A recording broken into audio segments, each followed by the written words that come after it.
quick good morning to Adrian. The last time I saw Adrian, he was doing sound and video for the last in-person B-side San Antonio.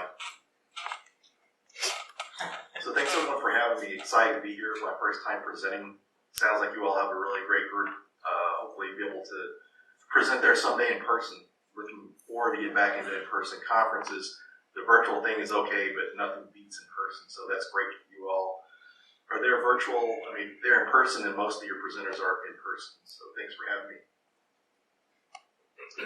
So they mentioned my background, so no need to really go through that, except for I'm an Innocent Lives ambassador and champion.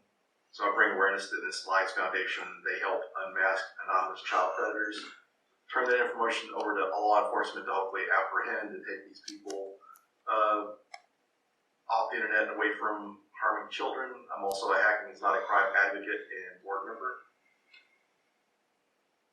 So my offensive security career path, I like to share this because it wasn't just a straightforward path. You know, some folks that get into cybersecurity nowadays, maybe they went to school, got a cybersecurity degree, some IT related degree or something along that lines. But when I graduated in 1984 from high school, we had computers in our school, but only the smart kids worked with computers, so I didn't know what I wanted to do for a career. I'm a powerlifter, I've been a powerlifter for years, and my friends said, hey, you should be a pro wrestler. So I went to wrestling school, did that for a few years, and got married and needed a more suitable to marriage occupation, because there's a lot of traveling with wrestling, and when you're getting started out, the money's not always steady, because whenever I was wrestling, I also worked as a bouncer. And during my time as a pro wrestler, I actually wrestled a 750-pound bear, which you can see on the slide here. So the main reason for me sharing all this detail is some people think, you know, I'm not smart enough to do cybersecurity, I can't be a pen tester, but, you know, a former meathead pro wrestler turned red teamer and pen tester, then anyone can do it. I never thought I'd get paid to use my mind when I was younger for an occupation, and I've been able to do that. So started as a pro wrestler, had to find a more stable career, became a CAD drafter, went to like a one-year trade school, did AutoCAD. That's where I got my exposure to computers. A lot of the places I worked at didn't have IT. So I would figure out how to fix things on the computers and found out that I had more of a talent for the computer side of things. So I taught myself how to build computers, took a Nobel network operating system course, got my first job as a sysadmin, did that for about 6 years, moved into InfoSec. The first part of my InfoSec career, I was doing network security. Then I moved into application security, and application security is where I learned about pen testing. And I got laid off from my job as a AppSec engineer for a mortgage company and applied for a job consulting as a penetration tester, which I got. And so I did pen testing for several years, and then I went in to spend some time as a red team lead for a global consumer product company. So I got to find out some more of the details. And my most current role is the cloud pen tester. So during the time as a red team lead, the company's offensive security program, their pen testing, vulnerability scanning, vulnerability assessments, and all that was very immature. The people that were in IT, people even on the security teams, did not know the difference between a vulnerability scan, a pen test, or a red team engagement. And so this kind of inspired the idea of this talk, because I thought, people, this is some information people need to learn, because red teaming has been generalized over the years as just all offensive security, but it's more detailed than that. So that's where the idea of this talk came from, and I actually gave this talk for the first time last year at the Red Team Village at DEF CON. So kind of the agenda here, we kind of covered my offensive security career path. We're going to discuss what offensive security is, the different domains of offensive security, red team introduction, the red team tools, and a red team blueprint showing you how to become a red teamer as well as resources. So as Dr. C was mentioning earlier about being careful with these techniques and stuff you learn, this slide I created with the hack is not a crime is a new addition to that slide. But I would show the slide to my students each semester. And I really like this quote. I first started in Spider-Man. Uncle Ben was telling Peter that with great power comes great responsibility. So any of these skills you learn, make sure you've got written. If you're not a pen tester, then there's bug bounties, different home labs that you can set up. As Dr. C mentioned, home labs. Also, there's great opportunities like Hack the Box, Try Hack Me that you can get experience with. So make sure you have written permission because you don't want to get in trouble, because there's sometimes you will find people that will want you to hack into someone's social media account, or they'll say they're going to want you to perform a pen test, so you need to make sure that it's not someone trying to take advantage of you and use your skills to help them do illegal activities. And so hacking is not a crime as an organization is trying to bring awareness that the skill of hacking is not done just for criminal activities. You know, the term, some of you that have been around for a while know that back in the day, hacking really didn't have a lot to do about breaking into computers. It was about building things. You know, you see these hackathons. It has nothing to do with hacking. It's coding. So a lot of the early hackers and stuff were actually makers. They were, building different types of technology, altering technologies to do things that they weren't intended to do, and enhance capabilities. So hacking is not a crime. It's trying to help bring back the term back to the original use and not seen as just an illegal activity. So what is offensive security? Offensive security is assessing the security of a target using adversarial tactics, techniques, and procedures, also known as TTPs. It's also commonly known as ethical hacking.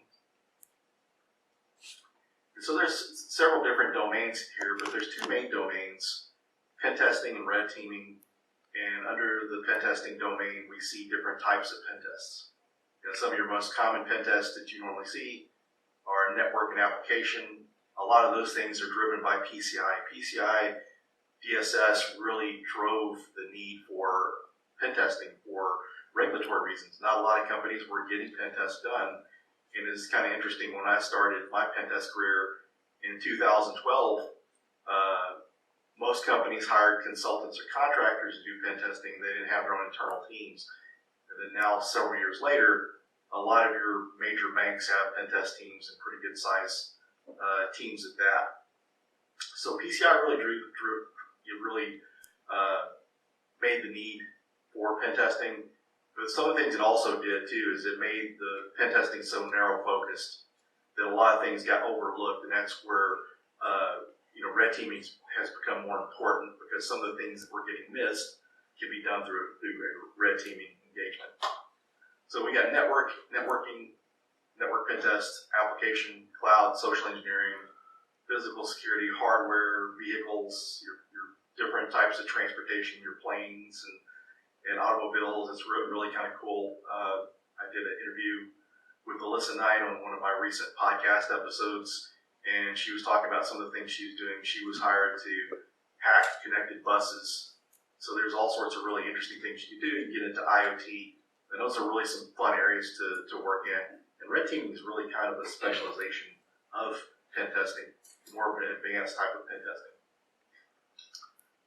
So red teaming doesn't equal pen testing. The term red team and pen testing have been used interchangeably for years.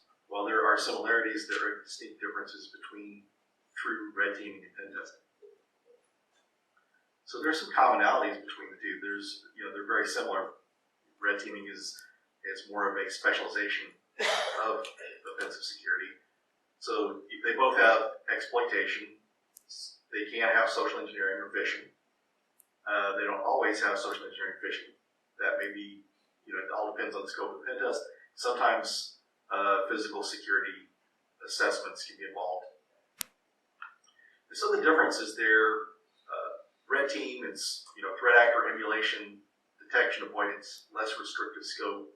With pen testing, you're not really emulating a threat actor. You'll use threat actor techniques, and you're not really trying to go undetected, because with a pen test you've got limited time. Now, if you're an internal resource for a company, working for a bank, I'll get like a month to do a pen test. That as a consultant, I would only get a week, and a lot of that's because of the cost of the pen test. To pay a consultant to come in to spend a month on a pen test can get really costly, especially if you have a lot of targets you need tested in your environment. So time is of essence. You're trying to get through the test, so you're not worried about being detected. It's more restricted scope. As I mentioned, PCI has really made scopes really narrow. It's brought about the need for pen testing, but some people just want the checkbox. They're not really concerned with the thorough pen test. That's not really what they view their need is. But honestly, when you're doing pen tests, trying to secure your environment, you really need to focus on the security. Make the compliance pieces part of it. And if you make things secure, in most cases you're going to fulfill that need for compliance. And so pen testing is vulnerability focused. So kind of a good way to explain the two. There is definitely needs for both of those, even like vulnerability scanning. Just a vulnerability scan reoccurring, because the time it takes to do a pen test, you want to do your vulnerability scans in between. That's important piece of your vulnerability management program. But a pen test is vulnerability focused, so any vulnerability, and you try to exploit any vulnerability that you find. In a red team engagement, you're going through trying to find high impact vulnerabilities that can be exploited to emulate a breach. So you're going through trying to find one or two things that can be exploited, try to break into those. You may have a second one, a backup, in case you lose connection, and you can maintain persistence and get back in. But that's it. So you can see really the differences between there. So pen testing is kind of as your organization is maturing, and red teaming is once your organization starts to be a little more mature. And red teaming will, a lot of cases, use more of the social engineering, because sometimes that's the only way to get a foothold into the environment, as well as some of the physical pen testing. Because this is emulating real-world threat actors. So this may be this could be script kiddies, nation states, some kind of organized crime. And so the different type of attack vectors can vary. So there's a lot of common tools. A lot of the tools you use are the same. So we see Linux for our attack platform, Windows. A lot of people have gotten used to using Linux, but it's a good idea to use Windows too. There's a lot of good sysadmin tools that you can use there that are good for finding vulnerabilities for a pen test.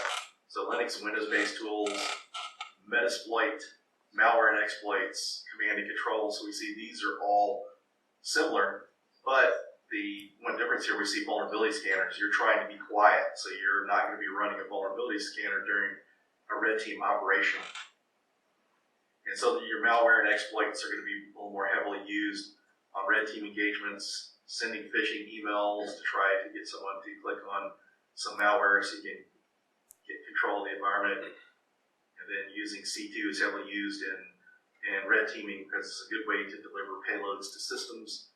Different types of exploits and files, and it's easier to maintain persistence, because if you're using Cobalt Strike and something happens, you have to reboot your attacking machine, then it's easier to connect back than just regular pen testing methods or hacking, because you have to go through re-execute the exploit. In some cases with Cobalt Strike, you can maintain persistence, so that saves time, helps you to be a little more quiet as well. And you see a lot of the breaches of stuff that people, some of these threat actors are using, like Cobalt Strike, C2. I mean, it was intended for good use and not malicious use, but just like a lot of other tools, they can be used for multi-purpose by multi-types of people. So, kind of more of an introduction, detailed information on the red team intro. It's a scenario-based security assessment, emulating threat actors, even simulating specific APTs. Also known as advanced persistent threats. The goal of a red team operation is to simulate real-world breaches. Not only is the operator testing the security of the technology, they are also testing the people and the process. And one of the best descriptions I've seen for red team was given by Wirefall, the founder of Dallas Hackers Association, and he says that the red team tests the blue team. So that's a good point, because you're not just testing the technology.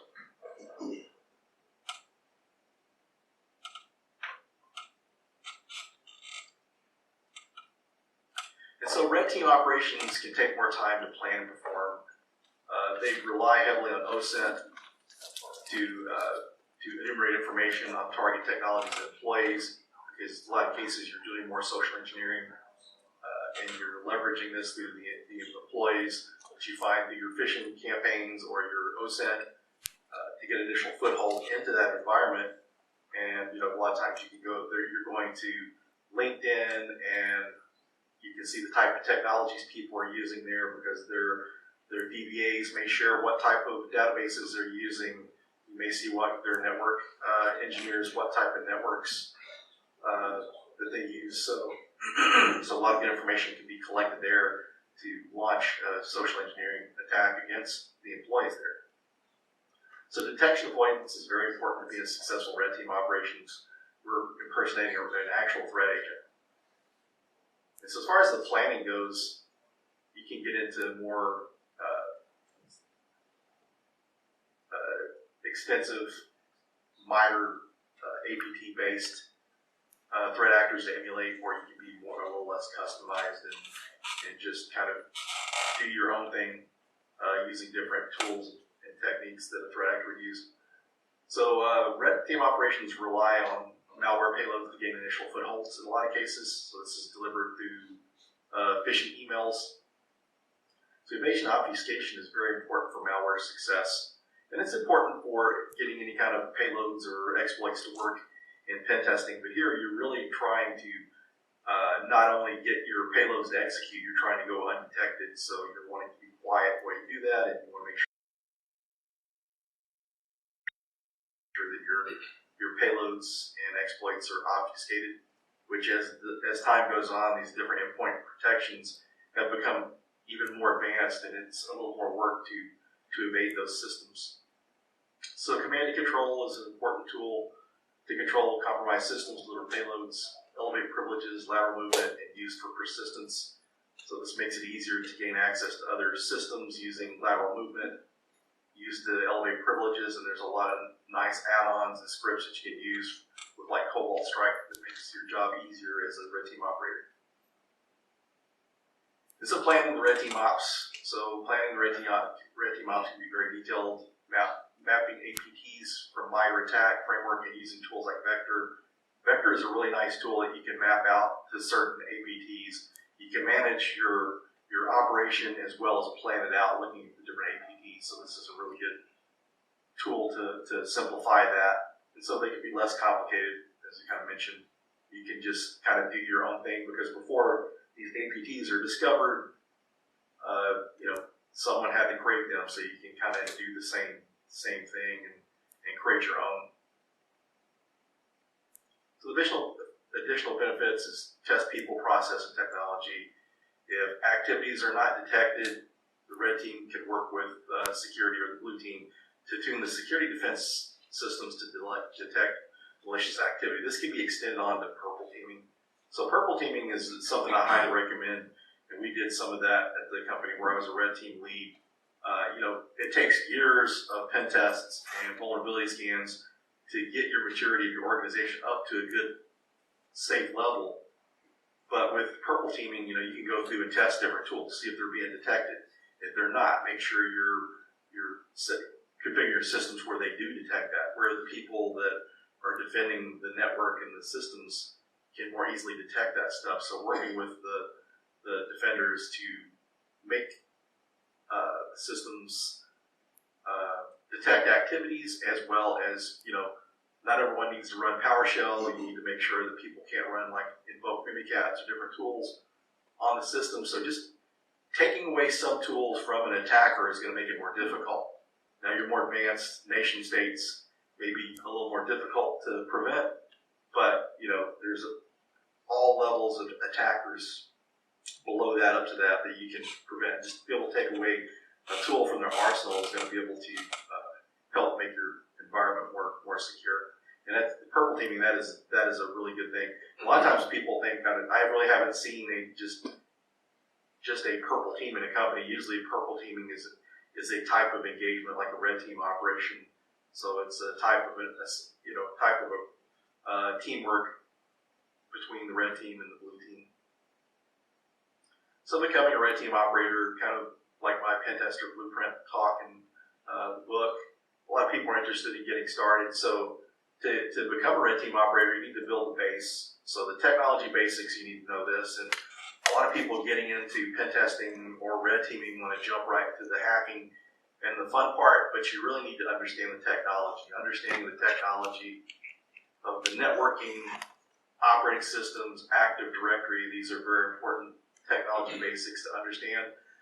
I came from a sysadmin background, so this was helpful to me because I knew networking, operating systems, and Active Directory. If you don't know the operating systems, you want to know operating systems at a sysadmin level, meaning you know how to do administrative functions. On the firewall, you could, from the command line, you can shut down firewall, start and stop services if you have the right privileges. So those are some things that are very helpful. If you're a pen tester or a red teamer and you don't have that experience, you get a shell or a command line to one of the systems. You don't understand the command line, you're going to be doing a lot of Googling and research, and that's going to slow you down. So, make sure to take time to learn these things. One of the things I find myself doing over the years when it comes to learning is getting in a hurry to learn something. So take your time and learn this. Don't rush it. Understand those basics. Then you need to understand the hacking piece. So when I got my first pen testing job, network security, had a sysadmin background, but I really didn't have pen testing experience. I didn't have that hacking piece. So as soon as I started with the company, about a month or two into my career there, I purchased the OISF course, went through that, eventually got certified. And so this helped me build the hacking skills. So you need those hacking skills, how to use the tools and techniques. And the way you're going to build that is through repetition and practice. Things like Hack the Box, Try Hack Me, vulnerable VMs in your home lab. So programming and scripting can be important here, and it's really, for what I've seen, it's helped take pen testers and red teamers to the next level. Some of the best red teamers and pen testers out there, for a good example, is you look at like Harm Joy from SpectreOps. He creates a lot of good red team tools, as well as some other people in the industry. But at the same time, too, don't let not having those skills prevent you from pursuing an offensive security career, because I also know some really great pen testers that don't know how to code or script. But the languages that are helpful for scripting, Python and PowerShell, and then even Bash scripting as well for Linux operating systems. And then Golang and C# are popular. Sometimes PowerShell exploits are getting caught, so people have kind of moved over to using more C#. Golang is nice because a lot of these systems aren't picking up Golang currently, and you can build portable executables. And the thing that's so nice, if I want to build a payload to run on Linux and I'm using Mac OS, I can compile it to run on Linux, or I can compile it to run on Windows. So, with past programming languages, if you need to compile something to run on the system, you would have to compile it on a system that is similar, same operating system, fairly close to the same version. But with Golang, you can compile it on a totally different system to run on a system that's very different than the one you're using. So it's very, very, very good language, very powerful, lightweight. It was created by Google, and it's not quite as fast to see, but not far off, and it's faster.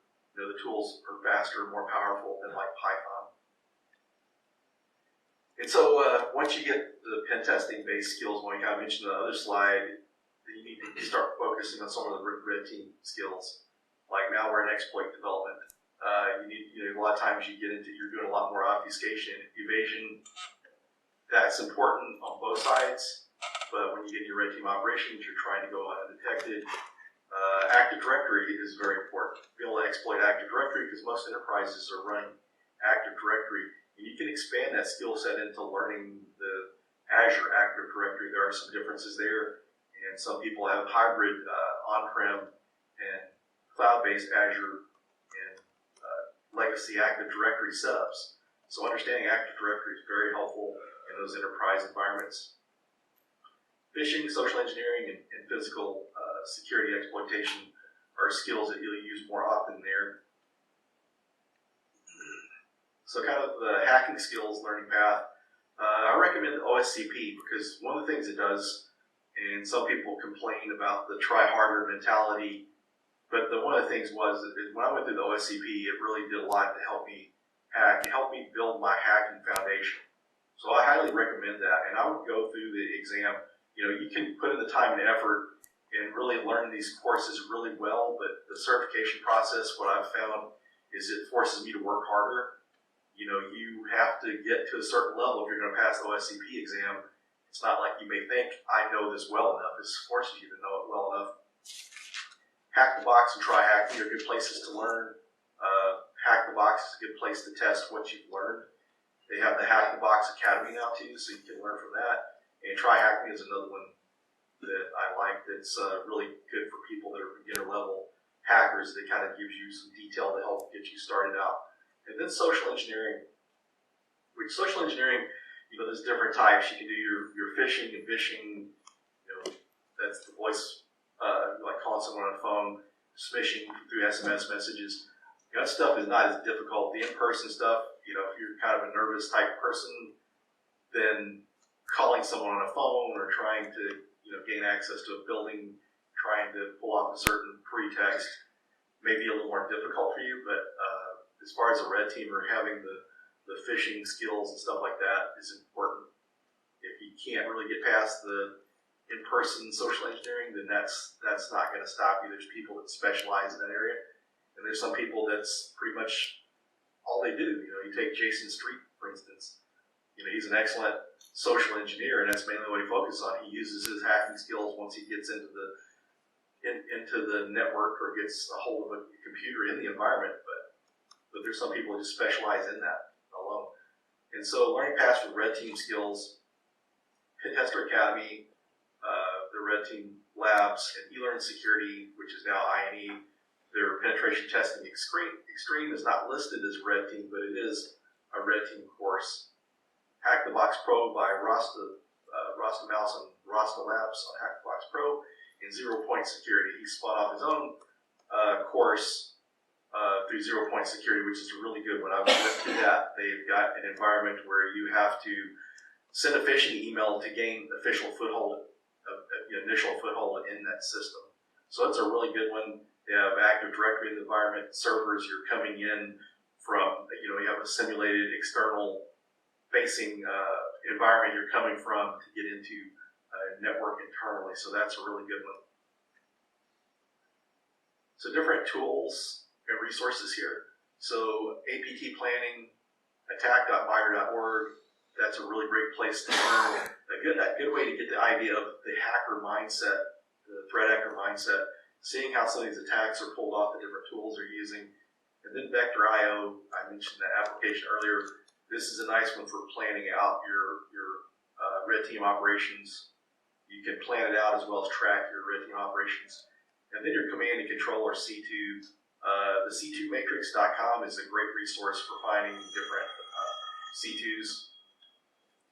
Cobalt Strike is a very popular commercial one, but there's other tools that are free that you can find on the C2 Matrix. One of the free ones, Silent Trinity, and then Empire, which fortunately BC Security has taken over because once Python 2x was deprecated, the software had to be rewritten, and BC Security updated it. And then Damio C2 from Critical Start Team Aries. This is a Go-based C2, which came out last year, right around DEF CON. And then operating systems. Slingshot Linux by Sans. This is a good one. It's a VM with the different pen testing and hacking tools on it. It also includes Vector.io app, so you can plan out your red team engagements. And so this is not only geared towards pen testing. There's some red teaming specific things like Vector on there. Kali Linux and Parrot OS are great options for other Linux-based hacking operating systems. I've become a bigger fan of Parrot OS because last year I was doing a Wi-Fi pen test and just trying to get some of the tools and stuff to work with Kali Linux, as well as setting up the GPU cracker just wasn't working. So I went over and set it up on Parrot OS, and it worked really well. I was really impressed because Parrot OS has good documentation supporting their product. Whereas Kali Linux, if you're looking stuff up, you're going to usually find it on their forums or online for someone else that's figured out how to fix something. But Parrot OS, I was looking up information on how to set up the GPU for Hashcat, and there was like a little article that they had on their website that showed how to install the drivers. It was straightforward, and I was able to get the GPU drivers installed in 15 minutes. So prior to that, I didn't have any experience with Parrot OS, but I'm really a big fan of it now. And then there's Commando VM by FireEye for Windows. It's a set of scripts that will install hacking tools on a Windows VM or Windows bare metal install. And this is very important because a lot of the sysadmin tools are good for enumerating Active Directory. It's good for hacking Active Directory. There's a lot of different system tools that are very helpful. So if you're a pen tester or a red teamer, it's a good idea to have access to a Windows environment for testing as well as a Linux environment.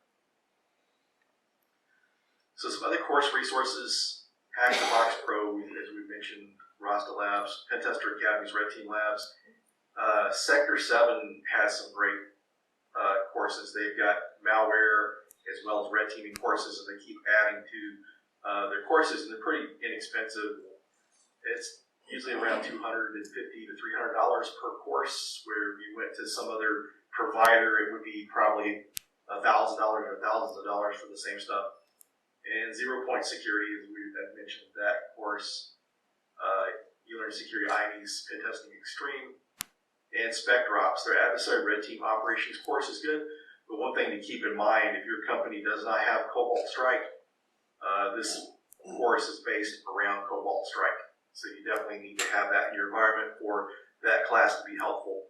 So it's a really good way to get to learn Cobalt Strike. They have a lab environment set up, and you're trying to attack the other systems on there using Cobalt Strike and some other tools. And 40 North Security, they've got some great stuff. Their initial access operations and intrusion operations, because usually there's two parts, just more the red team piece, and then there's kind of part of the malware development and stuff like that. Some of these courses get into that. And Silent Break Trinity, Dark Side Ops Malware Dev, and Dark Side Ops Adversary Emulation. So your malware development versus the red team simulation. And then SANS has their red team exercise and adversary emulation. And then Cobalt Strike has links to some different documents and YouTube videos on how to use their product. So certifications, there's not a lot of certifications in that area now, currently, but it is an advanced form pen test. It's a next step. If you're a network pen tester, you're really good at social engineering, then that's a good next step. So red team focused certifications, Pentester Academy, and then Zero Point Security as well as ID. And then pen testing focused certifications, offensive securities, OSCP, OSCE, OSWE, and then the SANS certs are very sought after in e-learn security. The e-learn security certs are kind of starting to become more well-known, and people are asking for some of those certs in the job requirements. But typically if you have like an OSCP, one of the offensive security certs, those go a long way for getting employed. My second job of my pen testing career, the company I went to work for, since I had the OSCP, they didn't put me through their technical assessment, where a lot of these companies will give you a vulnerable VM or environment or maybe an application to perform a pen test against, try to hack into a system. So since I had that experience, it got me past that point. So those are some of the different things that will help you out career-wise, courses and stuff. And so books, there's not a lot of books, but as I said, pen testing is kind of a prerequisite for red teaming. So there are a lot of good books in that area, but for red team focused, the Red Team Development and Operations Practical Guide, Joe Best is one of the creators of that. He currently supports Cobalt Strike. He used to work for SpecDrops, so he was a red team operator there. And this is a really good book because this will show you how to set up like a red team. I used this when I was setting up my red team at a previous company, so they didn't have a red team in place. So it shows you the different types of documentation and things to consider and plan for red team operations and setting up a red team. And then the hands-on red team tactics, a practical guide to mastering red team operations. This book, one of the reasons I really like it is because it's got information on Cobalt Strike. A lot of different resources don't really share about Cobalt Strike, so this is good. And then the Hacker's Playbook. This is a great series, but the latest version of the latest book in the series, version 3, is the Red Team edition. So it's focusing more on Red Team type of skills. So that's a good one to use there as well. There's some different blogs here, and I've shared the slides. They'll be made available, but different people on Rostamaus, HOSSEC from I think it's Ryan Cobb's blog from SpecDrops. Then you have the SpecDrops blog. Harmjoy from SpecDrops BC Security. Vincent Yu has a lot of great stuff. And then iRed.team. That's a very helpful blog. I've really relied a lot on HOSSEC, iRed.team, and Vincent Yu's blogs for red teaming. So like I said, these slides will be made available. You can check those out. And here's my contact information. You can open this up for Q&A. But also one of the things I want you to know is feel free to connect with me on social media. And also, I do a lot of mentoring and answering questions. So if you have any questions, connect with me on LinkedIn or email me. I'll be happy to answer any questions you have and help you get started if you're interested in getting that area. So one of these areas I'm passionate about, it's not only my job, and not only I teach it, but it's kind of my hobby and something I'm very passionate about. So if we have any questions, we can open it up. All right, Phillip, thank you so much. This is wonderful. I mean, I know you can't see me right now. I might come over to the camera. Again, thank you. We're going to open it up for questions. So if you have any questions, just let me know, or you can come up here. We speak into the microphone. We have the cordless one available if anybody wants to ask any questions. If you're online, virtually, and you have a question, just raise your hand virtually, and we'll get to you. It sounds like I need some new references. Hey, Phil, just want to, going back to your beginning and your intro, sounds like we were close in age there. I wrestled in high school and college. I fortunately, was able to take some of those high school classes because our high school that I grew up in had some Apple IIe's.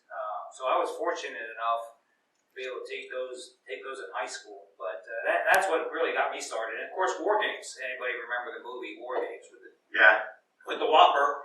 That was pretty cool too. So, I saw. Hey, I just wanted to ask you real quick too. So I saw I didn't see EC Council with the CEH. Is that not like a big cert anymore for the pen testing side for ethical hacking, or is that kind of dying off? Just kind of curious about that. Yeah, it's one of the things about it is it's really their exams, question and answer. I know they came with a practical one, but as far as professionals in the industry, people that are experienced pen testers, that's one of the certs they don't ask for. Now, if you're doing business with the government, they like for you to have DoD certs. Right. And my second consulting job, we had a project that we were bidding on. If we got it, they would need a CEH, and they asked me if I would go take the exam if it was needed. But we didn't get the job. But yeah, cert. So that's part of the reason for it. But I actually value the Pen Test Plus more. But trying to get a job as a pen tester, CEH and Pen Test Plus really don't help a lot. I mean, even for some of the entry level certs, the EJPT cert from INE, which is their eLearn Junior Pen Testing cert, that one is pretty good because there's a lot of hands on to it, and that's what employers are looking for. They're looking for practical knowledge, not just be able to answer the questions. Right. Yeah.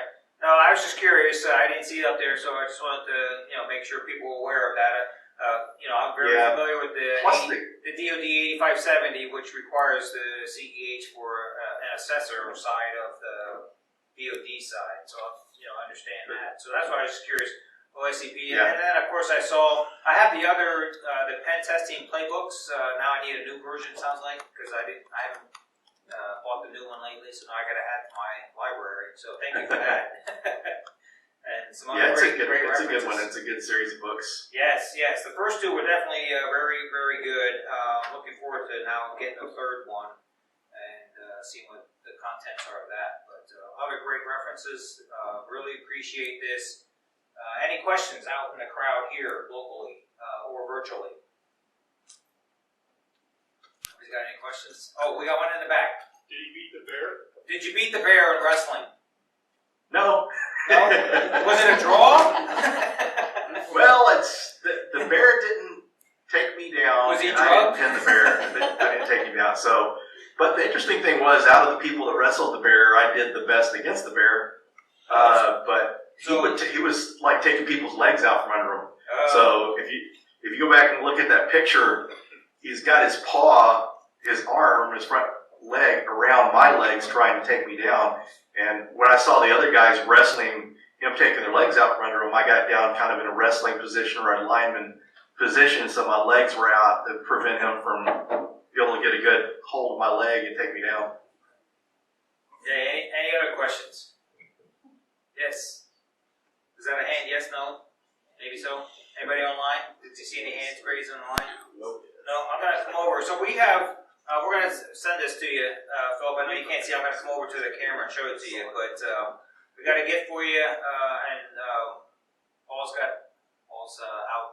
outside right now. Oh, there you go. So if you turn on my camera, I'm going to come over. I know I'm not on the other mic, but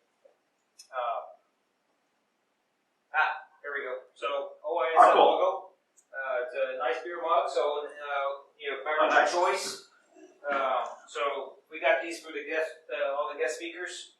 And so at the end, we'll send it out to you, and we have another gift for you too, and I have a letter for you too. So again, I really appreciate this that you taking the time to do this morning. I know you're a different time zone, you got other commitments and stuff like that, but we really appreciate you taking the time to do this for us this morning. Well, thanks for having me. Hey, any last chances for questions? Otherwise, we're going to transition to the next speaker. And as we do that, I'll stay up here on the podium because Michael, you said you wanted to use the podium, correct? Yeah. Okay, so let me get transitioned over.